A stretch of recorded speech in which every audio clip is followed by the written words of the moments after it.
chez lui pour cette interview exclusive au cours de laquelle on va parler de ses ambitions, de son projet et de son programme, le gouvernement pour la Côte d'Ivoire, s'il est élu évidemment à la faveur de cette élection du 25 octobre prochain.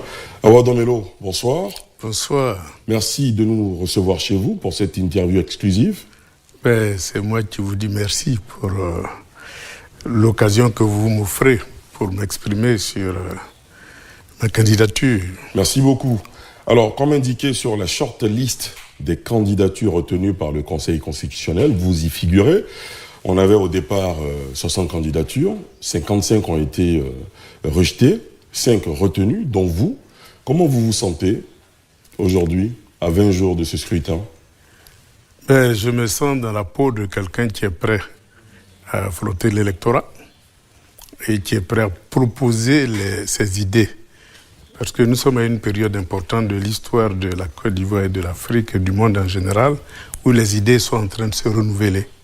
Et il est important que nous autres, on puisse apporter ces idées-là aux Ivoiriens pour que finalement ils soient éclairés des enjeux actuels et futurs de notre planète. Et c'est justement pour évoquer ces idées que nous sommes là ce soir. Mais avant, je souhaite que l'on parle un peu du contexte politique actuel. Le 16 septembre dernier, dans une déclaration, vous confiez votre candidature à 3 fortes personnalités de la Côte d'Ivoire, votre camarade, le président Laurent Gbagbo, au président du PDCI-RDA, Tidiane Thiam, avec qui vous avez beaucoup de similitudes dans le parcours académique et professionnel, et enfin, au président du FPI, Pascal Affi N'Guessan. De ces 3, une réaction plus ou moins officielle a été retenue, celle de Maître Blessis Chrysostome, porte-parole du PDCI-RDA, qui disait en substance « Nous n'acceptons pas cette main tendue d'Awa Domelo parce que nous sommes loin de l'axe de l'Est. » Les autres n'ont pas répondu officiellement. Qu'est-ce que cela vous fait d'entendre ça ? Vous savez, ça me fait rire parce que le PDCI-RDA a été créé par l'axe de l'Est. C'est dans le cadre de l'internationale communiste que des syndicats ont été initiés et créés en Côte d'Ivoire. Et c'est dans le cadre toujours de l'internationale communiste que le PDCI avait été créé avec à sa tête un communiste. Donc le vent d'Est, il a soufflé sur le PDCI-RDA. Et dans sa gouvernance, on a senti que le vent d'Est était encore présent dans la mesure où c'est, je dirais, le seul parti qui a créé le maximum des sociétés d'État, ce qui est évidemment une valeur socialiste, une valeur venue de l'Est. Et donc, lorsqu'on ignore plus ou moins ce passé, qui est récent, parce que les indépendances, il n'y a pas longtemps, eh bien, il faut se poser la question. Moi, je considère que le PDCI est un parti qui a commencé à l'Est et qui, parfois, se positionne aujourd'hui plus ou moins au centre, mais certainement pas sur l'échiquier de droite. Depuis que votre candidature a été retenue, est-ce que vous avez pris langue, vous avez échangé avec le président du PDCI-RDA ? Je n'en parlerai pas sur ce plateau. C'est votre droit. Compte tenu de notre histoire commune, il est bien évident que les canaux, ne serait-ce que sur le plan purement professionnel, parce qu'on a le même profil, on a géré la même structure, et de temps en temps, on échange sur l'avenir de la Côte d'Ivoire, l'avenir de l'Afrique et l'évolution du monde. Votre famille originelle, vous avez confié, je l'ai dit, votre candidature au président Laurent Gbagbo, qui est votre camarade de lutte, au président Pascal Affi N'Guessan. Est-ce que de ces deux côtés, vous avez eu des retours ? Bien, ils ont jugé utile de ne pas répondre ou de répondre d'une manière négative. Mais ce qu'ils oublient, c'est que aussi bien le FPI que le PPACI, c'est des fronts. Moi, je suis arrivé au FPI pas seul. J'étais militant d'un parti communiste et c'est tout ce militantisme-là que j'ai déversé au FPI à sa création. Et donc, depuis lors, il y a des personnes qui adhèrent à ma façon de voir les choses et qui sont militants du PPACI. Et donc, croire que pondre une déclaration suffit pour décourager les militants, mais c'est faire une erreur d'analyse sur l'histoire même du FPI et du PPACI. Dans la mesure où, comme vous le constatez, même le parrainage a été porté à 80% par les militants du PPACI. On a vu un communiqué en cette fin de semaine de Maître Habiba Touré, justement, qui évoquait la révocation de plusieurs militants et de hauts cadres du parti. Est-ce que c'est la suite des défections en votre faveur? Ben oui, évidemment, c'est une dynamique dans la mesure où, il faut savoir, le PPACI, c'est un front. Hein. Il y a une aile gauche qui est très forte. Et donc cette aile gauche-là, évidemment, regarde ailleurs quant à ses choix tactiques et stratégiques. Et donc, comme vous le constatez, il y a beaucoup qui sont d'accord avec ma position et qui, parfois, s'engagent à mes côtés. Il y a beaucoup quitte aussi, à perdre leurs responsabilités. il y a beaucoup aussi dans ce front qui estiment que vous n'avez pas été cohérent, Oui. qui vous donne même le qualificatif de traître, Oui. parce que le parti a choisi à une convention à laquelle vous avez pris part le candidat Laurent Gbagbo, et finalement, vous, au bout du compte, à quelques mois de la présidentielle, vous décidez de faire cavalier seul. Donc ils ne comprennent pas votre démarche. Ils estiment que vous fragilisez la dynamique du parti. Ben, le droit à la différence est un acquis de la démocratie. Et donc chacun a le droit d'exprimer son point de vue. Moi, je suis un démocrate, je n'ai pas trahi la démocratie dans la mesure où j'ai fait une proposition pour que le débat s'ouvre à l'intérieur du PPACI. Je n'ai pas trahi la souveraineté, je me bats au niveau national, africain et international pour la souveraineté, et je n'ai pas non plus trahi le panafricanisme. Donc, ceux qui, évidemment, font des analyses par rapport à des personnes peuvent faire de telles erreurs.